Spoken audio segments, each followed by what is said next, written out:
Hi hello ನಮಸ್ಕಾರ welcome back to my YouTube channel. ಬಿಸಿ ಬಿಸಿ ಅನ್ನ ಜೊತೆಗೆ ಸೂಪರ್ ಕಾಂಬಿನೇಷನ್ ಇದು. ಮಲೆನಾಡು ಶೈಲಿಯ ಬೆಳ್ಳುಳ್ಳಿ ಗೊಜ್ಜು. ಜ್ವರ ಅಥವಾ ನೆಗಡಿ ಬಂದಾಗ ಬಾಯಿ ಕೆಟ್ಟಿದ್ರೆ ಈ ಥರ ಒಂದು ಗೊಜ್ಜನ್ನ ಮಾಡ್ಕೊಂಡು ತಿನ್ನಿ. ಸೊ ನಾನೊಂದು ಪ್ಯಾನ್ ತೊಗೊಂಡಿದ್ದೀನಿ. ನಾನಿಲ್ಲಿ ತೋರಿಸ್ತಾ ಇರುವಂತಹ ಐಟಮ್ಸ್ನ ಒಂದು ಪ್ಯಾನ್ಗೆ ಹಾಕಿ ಸ್ವಲ್ಪ ಡ್ರೈ ರೋಸ್ಟ್ ಮಾಡ್ಕೊಳ್ಳಿ.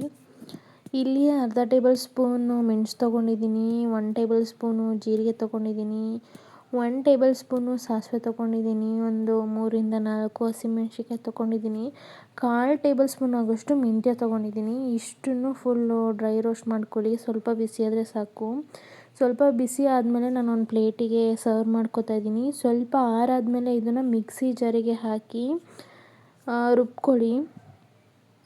ರುಬ್ಬಿ ಸೈಡಲ್ಲಿ ಎತ್ತಿಳ್ಕೊಳ್ಳಿ. ನೆಕ್ಸ್ಟು ಅದೇ ಪ್ಯಾನನ್ನ ತೊಗೋತಾ ಇದ್ದೀನಿ. ಅದೇ ಪ್ಯಾನಿಗೆ ಸ್ವಲ್ಪ ಆಯಿಲ್ನ ಹಾಕ್ತಾಯಿದ್ದೀನಿ. ಈ ಒಂದು ಬೆಳ್ಳುಳ್ಳಿ ಗೊಜ್ಜಿಗೆ ಬೆಳ್ಳುಳ್ಳಿ ತುಂಬ ಇದ್ದರೆ ಚೆನ್ನಾಗಿರುತ್ತೆ. ಸೊ ಇವಾಗ ನಾನು ಸ್ವಲ್ಪ ಆಯಿಲ್ನ ಹಾಕಿದ್ದೀನಿ. ಒಂದು ಹಿಡಿಯಾಗೋಷ್ಟು ಬೆಳ್ಳುಳ್ಳಿನ ತೊಗೊಂಡಿದ್ದೀನಿ ಸಿಪ್ಪೆ ತೆಗೆದು.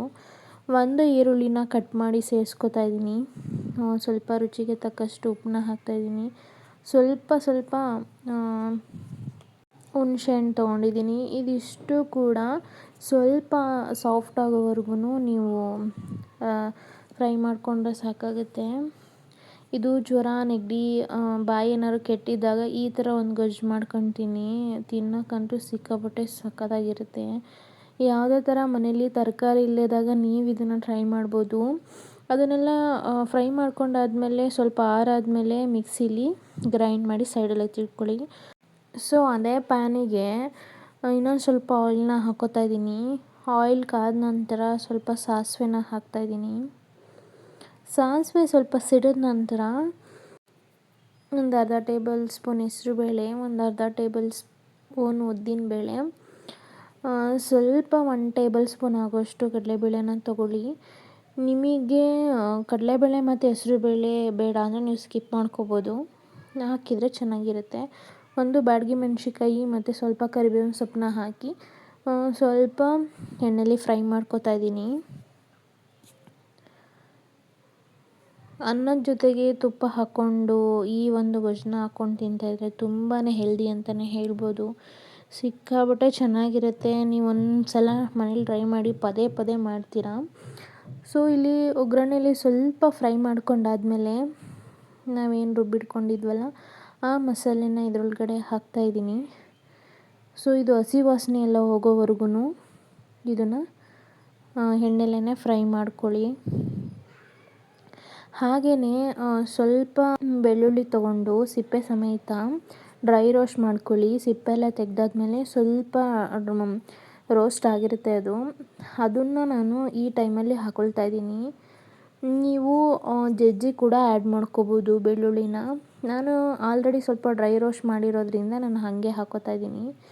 ಸೊ ನಾನೇನು ಡ್ರೈ ರೋಸ್ಟ್ ಮಾಡ್ಕೊಂಡಿರೋ ಪುಡಿನ ಇದರೊಳಗಡೆ ಹಾಕ್ತಾಯಿದ್ದೀನಿ. ಇದನ್ನು ಕೂಡ ಆ ಒಂದು ಹಸಿ ಸ್ಮೆಲ್ ಹೋಗೋವರೆಗೂ ಆ ಒಂದು ಸ್ಪೈಸಸ್ಸು ಎಲ್ಲ ಘಮ ಬಿಡೋವರೆಗೂ ಫ್ರೈ ಮಾಡ್ಕೊಳ್ಳಿ. ಇದಕ್ಕೆ ನಾನು 1 ಚಿಟಿಕೆ ಆಗೋಷ್ಟು ಅರಿಶಿಣನ ಹಾಕ್ಕೋತಾ ಇದ್ದೀನಿ. ಇದನ್ನು ಕೂಡ ನೀಟಾಗಿ ಫ್ರೈ ಮಾಡ್ಕೊಳ್ತಾ ಇದ್ದೀನಿ.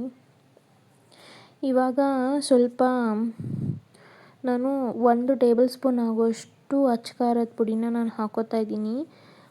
ಜಾರಲ್ಲಿ ಸ್ವಲ್ಪ ಇನ್ನೂ ಮಸಾಲೆ ಏನಾದ್ರು ಮಿಕ್ಕಿದ್ರೆ ಅದನ್ನೇ ಸ್ವಲ್ಪ ಜಾಸ್ತಿ ನೀರು ಹಾಕಕ್ಕೆ ಹೋಗ್ಬೇಡಿ. ಸ್ವಲ್ಪ ನೀರು ಹಾಕಿ ಇದಕ್ಕೆ ಸೇರಿಸ್ಕೊಳ್ಳಿ. ಏಕೆಂದರೆ ಇದು ಒಂದು ಸ್ವಲ್ಪ ಮಸಾಲೆ ಎಲ್ಲ ಬೇಯಬೇಕಲ್ವಾ, ಅದಕ್ಕೆ. ಇಲ್ಲಾಂದರೆ ಸ್ವಲ್ಪ ಸೀದೋಗಿರೋ ಸ್ಮೆಲ್ ಬಂದುಬಿಡುತ್ತೆ.